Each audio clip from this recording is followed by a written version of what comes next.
आज तुमच्या मनाला नक्की वाटणार, ताई रोजचं रुटीनसोबत आज अशी का टाईमपास करते? सांगणारच आहे, थांबा. तर इथं सकाळी आज नाश्त्याला मेदूवडा केला होता.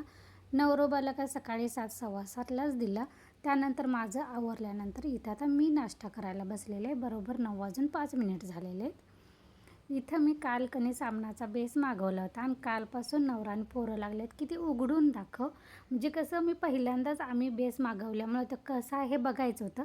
पण मला त्यात घालणारं साहित्य आल्याशिवाय म्हणजे कडीलिंब वगैरे असं घालणारं ते आल्याशिवाय मी ते उघडणार नव्हते. चुकून खराब झाला तर तेवढे पैसे मात्र म्हणून. इथं बाहेर थोडंसं ऊन पडलेलं, म्हटलं केस थोडंसं सुकू दे म्हणून बाहेर गेले, पण ऊन काही इतकं केस वाळण्यासारखं नव्हतं. त्यामुळं परत घरात आले. ब्रह्मकमळचं फुलं अशी थोडी मोठी झालेली आहेत आणि अशी छोटी छोटी फुलं बघितली बाहेर की एवढं मन प्रसन्न वाटतंय ना. ज्यांना झाडांची फुलांची आवड आहे त्यांनाच समजेल माझे मी काय बोलते ते.